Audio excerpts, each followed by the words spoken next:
Good morning. Present perfect tense आज हम लोग पढ़ेंगे।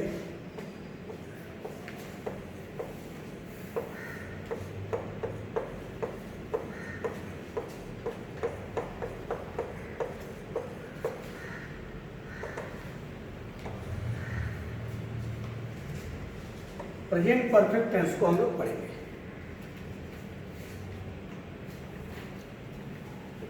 जैसा कि आप जानते हैं, पहचान कि जिस हिंदी वाक्य के क्रिया के अंत में चुका है, चुकी है, चुके हैं, रह, चुका है, चुकी है, चुके हैं, रह, अथवा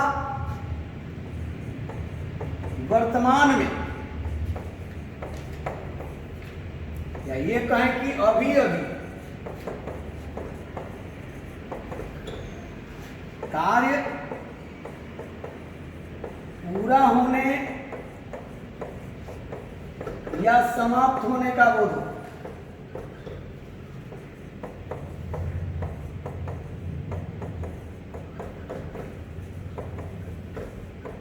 कभी भी ये ध्यान देना है, प्रेजेंट परफेक्ट अगर हिंदी वाक्य दिया हो और समझना है ट्रांसलेशन के लिए,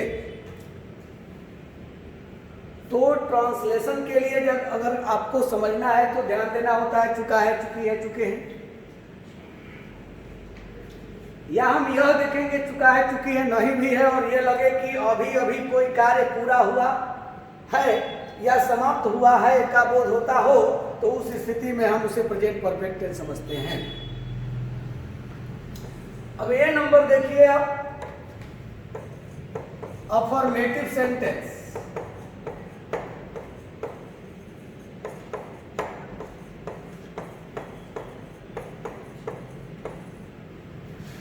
सबसे पहले हम सब्जेक्ट को रखते हैं, फिर हैज या हैव को, वर्ब का तीसरा रूप होगा, थर्ड फॉर्म होगा, ऑब्जेक्ट, इट इज। जैसा कि फर्स्ट पर्सन अगर है आई बी है, या सेकंड पर्सन है यू, या थर्ड पर्सन का प्लूरल दे है, या कोई भी अगर प्लूरल नाउन है, तो उस स्थिति में हम वर्ब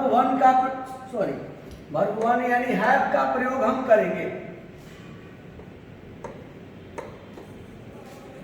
हैव जो है वर्ब वन ही है, तो ये हम हैव का प्रयोग करते हैं, प्रेजेंट फॉर्म है हैव। तो I we you they plural noun के साथ हैव, और अगर थर्ड पर्सन सिंगुलर नंबर जैसे ही है, सी है, इट है, या कोई भी सिंगुलर नाउन रहे, तो उस कंडीशन में हम हैज का प्रयोग करेंगे। यदि दिया गया है कि मैं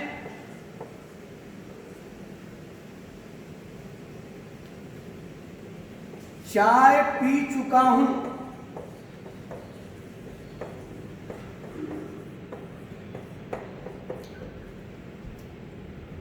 तो सबसे पहले सब्जेक्ट यानी मैं आई हुआ,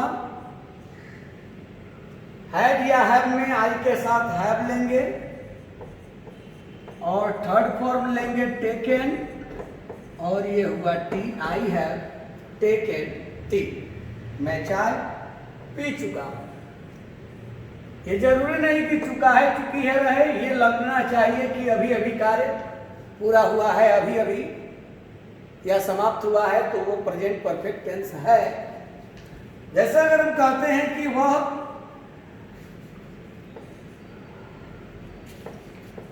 पत्र भेजी है,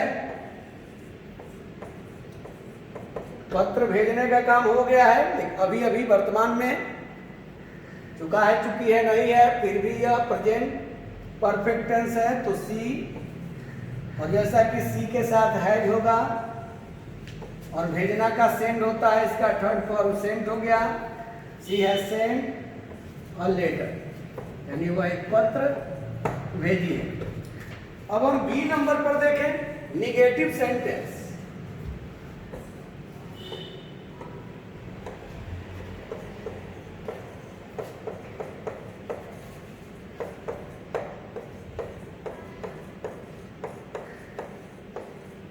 सबसे पहले सब्जेक्ट को, फिर हैज और हैव, नॉट, वर्ब 3 होगा, ऑब्जेक्ट etc, यानी थर्ड फॉर्म होगा वर्ब का। तुम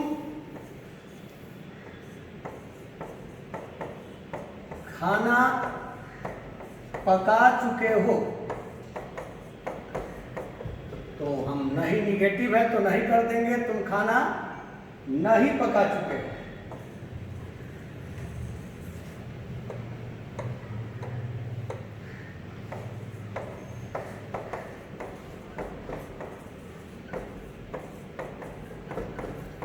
तुम खाना नहीं पका चुके हो, तो तुम का यानी यू और यू के साथ हैव, नहीं है तो नॉट, यू हैव नॉट, और कुक का थर्ड फॉर्म हो गया कुक्ड, और ये हुआ फूड, यानी you have not cooked food. अब सी नंबर देखेंगे हम।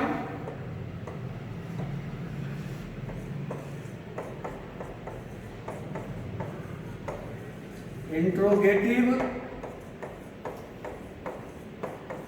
सेंटेंस, सबसे पहले हैज और हैव को रखेंगे, ये सब्जेक्ट के अनुसार होगा। फिर ये वर्ब का थर्ड फॉर्म हो गया, ऑब्जेक्ट etc, और ये नोट ऑफ इंट्रोगेशन यानी क्वेश्चन मार्क। अगर हम कहते हैं कि क्या वह टहलने गई है, तो हैज रखेंगे पहले वह के अनुसार, यानी सी हुआ हैज सी।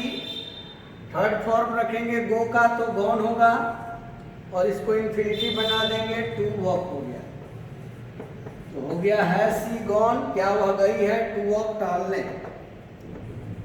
इसी तरह अगर निगेटिव इसमें हो जाए तो आप सब्जेक्ट के तुरंत बाद नॉट डाल देंगे, या शॉर्ट फॉर्म भी कर सकते हैं, हैजॉन्ट हैवॉन्ट भी कर सकते हैं। अगर रहेगा क्या वह टहलने नहीं गई है, तो has she not gone to walk, या आप ये भी कर सकते हैं शॉर्ट फॉर्म में हैजॉन्ट सी गॉन टू वॉक। अब डी आप देखिए,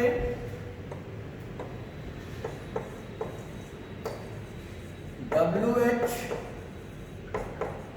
क्वेश्चन, हम WH वर्ड्स को पहले रखेंगे, व्हेन, हाउ, वेयर, व्हाई, जो भी, कब, कहाँ, कैसे, क्योंकि अंग्रेजी को। उसके बाद इंट्रोगेटिव हैज और हैव को रख लेंगे, सब्जेक्ट, वर्ब का थर्ड फॉर्म, ऑब्जेक्ट एटसेट्रा, और नोट ऑफ इंट्रोगेशन यानी क्वेश्चन मार्क होगा। यदि हम कहते हैं कि वह कहाँ से आया है, तो कहाँ है तो वेयर रखेंगे, और हैज होगा, ही हो गया, ही के अनुसार हैज, कम केम, कम होगा थर्ड फॉर्म, और से अलगाव के लिए फ्रॉम, तो ये हुआ where has he come from, और कहाँ से आया है। आप ऐसे फ्रॉम को पहले भी रख सकते हैं, और ये कह सकते हैं from where has he come, from where has he come. अगर यही ये आपने देखा डी था, ई नंबर, अगर कौन से प्रश्न पूछा जाए तो आप हु रखेंगे, और सिंगुलर रहने पर हैज, और प्लूरल अगर है तो हैव, कौन है तो हैज, और कौन लोग है तो हैव। फिर वर्ब का third form, object etc, question. यदि हम कहते हैं कि तुम्हें अंग्रेजी कौन पढ़ाया है, तो कौन के लिए हु के साथ हैज रखेंगे, और फिर टॉट हो जाएगा थर्ड फॉर्म, तो who has taught you English, तो हो गया who has taught you English, यानी तुम्हें अंग्रेजी कौन पढ़ाया है, हु सब्जेक्ट का काम कर रहा है, इसीलिए हु के अनुसार ही हैज हो गया, सिंगुलर है। कौन पढ़ाया यानी सिंगुलर, टॉट। और यहाँ तुम्हें पढ़ने वाले हो यानी अंग्रेजी और तुम दोनों ऑब्जेक्ट है। जैसा कि आपको बताया गया होगा, केस चैप्टर में हमने बताया था, ये यू जो है वो इनडायरेक्ट ऑब्जेक्ट है और इंग्लिश डायरेक्ट ऑब्जेक्ट है। ये इनडायरेक्ट और ये डायरेक्ट। तो who has taught you English. अब usages of present perfect. Present perfect का हम यूज पढ़ेंगे। जैसा कि देखते हैं कि किसी भी कॉम्पिटिटिव एग्जामों में या इंटरमीडिएट के एग्जाम में भी इससे प्रश्न ऑब्जेक्टिव रहते हैं। तो हम कब कब प्रेजेंट परफेक्ट का ऑप्शन लेंगे, प्रेजेंट परफेक्ट टेंस का प्रयोग करेंगे। तो सबसे पहले कि अभी अभी कार्य के पूरा होने या समाप्त होने के बोध होने पर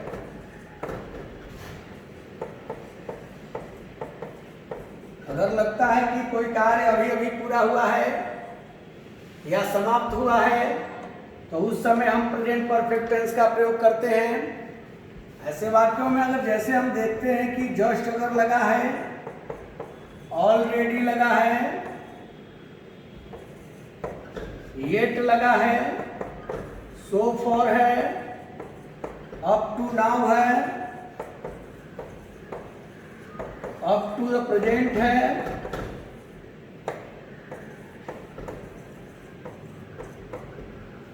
तो ये सब अगर रहते हैं तो हम प्रायः प्रेजेंट परफेक्ट टेंस का प्रयोग करते हैं। जैसे आप देख सकते हैं कि अगर दिया हुआ है एग्जाम में कि सी और ब्लैंक दे दिया गया, ये ए नंबर पर दिया गया है डज नॉट कम, बी है इज नॉट कमिंग, और सी है हैज नॉट कम, और डी है डीड नॉट कम। तो सबसे पहले तो ये देखिए कि येट रहने पर हम प्रेजेंट परफेक्ट टेंस का प्रयोग करेंगे। येट रहे, सो फॉर रहे, just already, up to now, to the present, ये लगे हों तो प्रेजेंट परफेक्ट। कभी कभी ऐसा होगा कि येट रहने पर प्रेजेंट परफेक्ट का अफर्मेटिव भी स्ट्रक्चर दे सकता है, हैज कम भी और हैज नॉट कम भी। तो ये ध्यान रखेंगे कि येट रहने पर निगेटिव जो है रूप लिया जाता है। ऐसे तो ये सभी निगेटिव में ही है, लेकिन अगर प्रेजेंट परफेक्ट का अफर्मेटिव भी ऑप्शन रहता तो हम उसे छोड़ देते, क्योंकि येट तो कह दिया कि प्रेजेंट परफेक्ट में बनेगा येट रहने पर, लेकिन ये भी ध्यान देंगे कि येट का प्रयोग प्रायः निगेटिव सेंटेंस में होता है और प्रेजेंट परफेक्ट में होगा तो यहाँ हो गया हैज नॉट कम।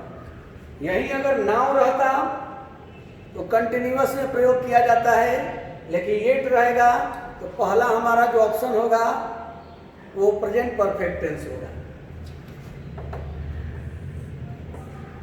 इसी तरह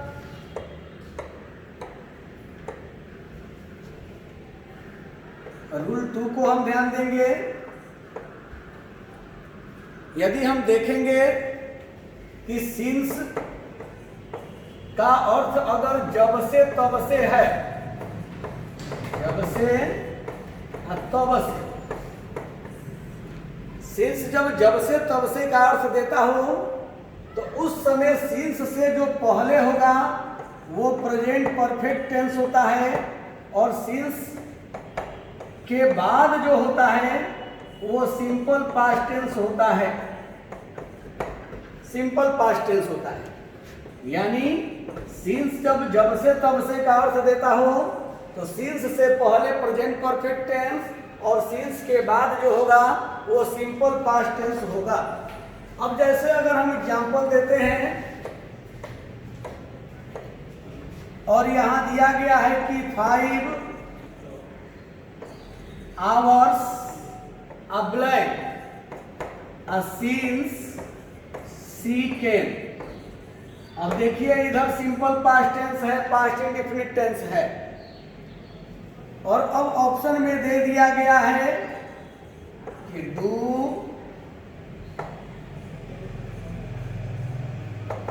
यहां दे दिया गया है पास, दे दिया गया पास्ट, ऑप्शन में है हैव, पास्ट, और ऑप्शन में हो गया आर पासिंग। तो पहले ये देखिए कि सिंस अर्थ क्या दे रहा है। तो सिंस के बाद जब सिंपल पास्ट है तो समझ जाइए कि सिंस के पहले प्रेजेंट परफेक्ट होगा, यानी सिंस का अर्थ आएगा जब से तब से, यानी जब से वह आई तब से 5 घंटे गुजर चुके हैं। जब से वह आई तब से 5 घंटे गुजर चुके हैं। तो जब इधर सिंपल पास्ट टेंस हो गया तो अब हम इधर क्या लेंगे, प्रेजेंट परफेक्ट टेंस, और प्रेजेंट परफेक्ट टेंस हैव और वर्ब थर्ड। तो हैव यानी हैज है वर्ब थर्ड आवर्स के अनुसार यहां हो गया हैव पास्ट हो जाएगा। अब आप रूल अगला देखेंगे।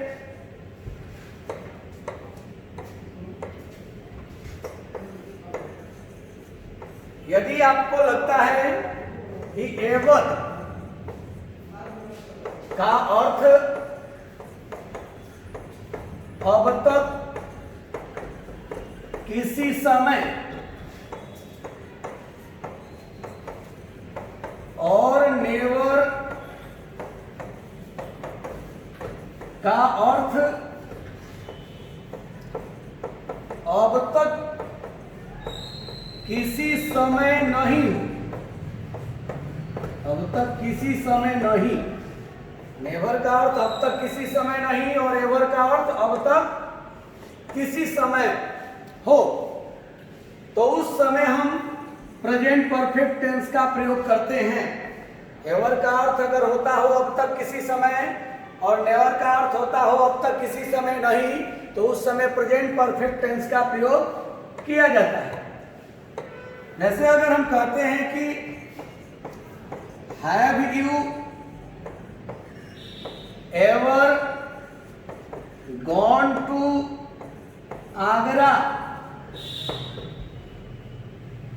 अब ये प्रेजेंट परफेक्ट में जब हमने बनाया प्रेजेंट परफेक्ट के इंट्रोगेटिव में, तो देखिए क्या तुम कभी आगरा गए हो, तो क्या तुम कभी आगरा गए हो का मतलब हुआ क्या अब तक किसी समय, हो सकता है आगे जाओ, लेकिन अभी तक में क्या तुम आगरा गए हो। तो अब तक किसी समय जब एवर अर्थ देता है तो ये इंट्रोगेटिव यानी आप देख रहे हैं कि प्रेजेंट परफेक्ट के स्ट्रक्चर पर बनाते हैं। अगर एवर का अर्थ अब तक किसी समय निकलता हो तो उस समय प्रेजेंट परफेक्ट में व्यक्त किया जाता है, और नेवर का अर्थ अब तक किसी समय नहीं। यदि हम कहें कि I have never seen the Taj Mahal, यानी मैंने कभी ताजमहल नहीं देखा है, तो ताजमहल कभी नहीं देखा है मतलब अब तक किसी समय, हो सकता है मैं आगे देखूं लेकिन अभी तक में मैंने ताजमहल को देखा नहीं है। तो जब एवर अर्थ देता हो अब तक किसी समय और नेवर अर्थ देता हो अब तक किसी समय नहीं, तो प्रेजेंट परफेक्ट के स्ट्रक्चर पर बनाया जाता है। लेकिन यही अगर नेवर से आदत का, वर्तमान की आदत का बोध होता हो तो सिंपल प्रेजेंट टेंस में प्रयोग किया जाता है। अगर हम कहते हैं कि मैं झूठ कभी नहीं बोलता हूं, ये मेरी आदत है, तो आई नेवर टेल अ लाई, लेकिन मैंने झूठ कभी बोला नहीं है, इसका मतलब हुआ अब तक किसी समय नहीं बोला है, हो सकता है आगे मैं बोलूं। तो नेवर अगर अब तक किसी समय नहीं का अर्थ देता है तभी प्रेजेंट परफेक्ट में लेकिन जब वर्तमान की आदत दिखानी होती है तो उस समय सिंपल प्रेजेंट टेंस में हम व्यक्त करते हैं। Thank you.